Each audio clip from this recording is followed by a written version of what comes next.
తెలంగాణలో తమ డిమాండ్ సాధన కోసం సమ్మె చేస్తున్న జూనియర్ డాక్టర్లు ఆందోళన విరమించారు. సమ్మెను తాత్కాలికంగా నిలిపివేస్తున్నట్లు ప్రకటించారు. డీఎంఈ ఆరోగ్య శాఖ అధికారులతో అర్ధరాత్రి వరకు వారు చర్చలు జరిపారు. ఈ క్రమంలో గాంధీ, ఉస్మానియా ఆసుపత్రుల్లో జూడాల వసతి భవనాల ఏర్పాటుకు ప్రభుత్వం హామీ ఇచ్చింది. కాకతీయ వర్సిటీలో రోడ్ల మరమ్మతులకు నిధులు మంజూరు చేస్తామని తెలిపింది. ఈ క్రమంలోనే ఇవాళ వీటికి సంబంధించిన 2 జీవోలు విడుదల చేస్తామని ప్రభుత్వం హామీ ఇచ్చింది. జీవోలు విడుదల కాకపోతే మళ్లీ సమ్మె కొనసాగిస్తామని జూడాలు స్పష్టం చేశారు. గ్రీన్ ఛానల్ ద్వారా ప్రతి నెలా స్టైఫండ్ చెల్లింపు సహా 8 ప్రధాన డిమాండ్లు పరిష్కరించాలని కోరుతూ జూనియర్ డాక్టర్లు 3 రోజుల క్రితం సమ్మెకు దిగారు. ఇదే అంశానికి సంబంధించిన మరింత పూర్తి సమాచారం మా ప్రతినిధి శ్రీకాంత్ అందిస్తారు. శ్రీకాంత్, జూనియర్ డాక్టర్ల సమస్యలు పరిష్కరించాలంటూ కూడా గత 6 నెలల నుంచి కూడా ప్రభుత్వానికి వినవిస్తున్నా కూడా ఎలాంటి స్పందన లేకపోతే కూడా జూనియర్ డాక్టర్లు మాత్రం నిరవధిక సమ్మెను బాట పెట్టాలని చెప్పొచ్చు. గత కొద్ది రోజుల నుంచి కూడా నల్ల బ్యాడ్జీలు, కళ్లకు గంతలు కట్టుకొని నిరసన కార్యక్రమాలు చేపట్టాం. అదేవిధంగా ర్యాలీలు, నిరసన కార్యక్రమాలు చేపట్టడం అని చెప్పొచ్చు. ఇటు మొత్తానికి చూసుకొని మాత్రం ఇటు గాంధీ, అదేవిధంగా ఉస్మానియా, ఇటు వరంగల్ ఉన్నటువంటి కాకతీయకు సంబంధించినటువంటి వైద్య విద్యార్థులు కూడా ఏదో కూడా తమ సమస్యలు పరిష్కరించాలని చెప్పి పెద్ద ఎత్తున కూడా నిరసన కార్యక్రమాలు చేపడుతున్నా కూడా ప్రభుత్వం మాత్రం కొన్ని షరతులకు మాత్రమే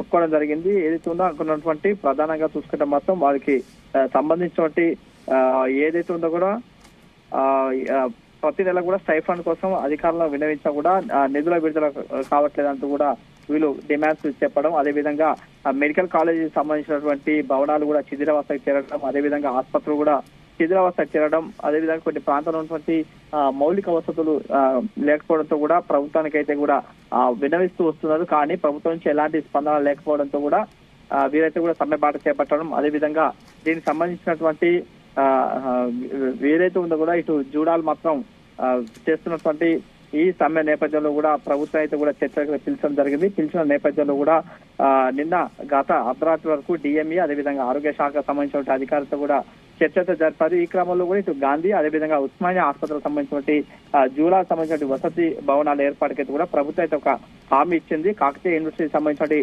రోడ్ల మరమ్మతులకైతే కూడా నిధులు మంజూరు చేస్తానంటూ కూడా తెలిపింది. అంటే ఈ క్రమంలో కొన్ని సంబంధించినటువంటి జీవోలు కూడా విడుదల చేస్తామని చెప్పి ప్రభుత్వం అయితే హామీ ఇచ్చింది. కానీ కనుక కొన్ని సమస్యలు మాత్రమే పరిష్కారం దొరుకుతుంది, మరికొన్ని సమస్యల పరిష్కారం దొరకలేదంటూ కూడా వీరైతే జూడాలైతే కూడా ఆగ్రహాన్ని వ్యక్తం చేస్తుంది. ఇందులో ప్రధానంగా చూసుకున్న మాత్రం ఇటు ఉస్మానియా సంబంధించినటువంటి జూడాలు, అదేవిధంగా గాంధీ ఆసుపత్రికి సంబంధించినటువంటి జూడాలు కూడా 2 వర్గాలుగా విడిపోయినటువంటి పరిస్థితి కనిపిస్తుంది.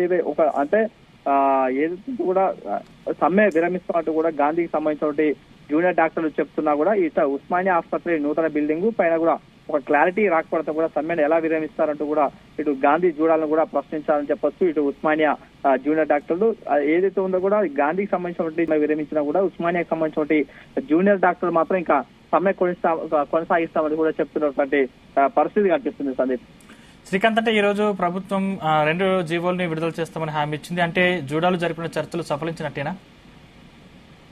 ప్రస్తుతానికి మాత్రం ఇక్కడ ఉన్నటువంటి కొన్ని సమస్యలు మాత్రం పరిష్కారం దొరుకుతుంది కాబట్టి మిగతా సంబంధించిన సమస్యల పరిష్కారానికి అయితే కూడా హామీ దొరకపోవడంతో కూడా ఇటు గాంధీకి సంబంధించిన జూనియర్ డాక్టర్లు మాత్రం సమ్మె విరమిస్తామని చెప్పి చెప్తున్నారు. కానీ ఇటు ఉస్మానియాకి సంబంధించినటువంటి జూనియర్ డాక్టర్లు మాత్రం సమ్మె విరమించట్లేదు. తమ సమస్యల పరిష్కార దిశగా ఇంకా పోరాటం చేస్తామని చెప్తున్నటువంటి పరిస్థితి కనిపిస్తుంది. Right, thank you Srikanth.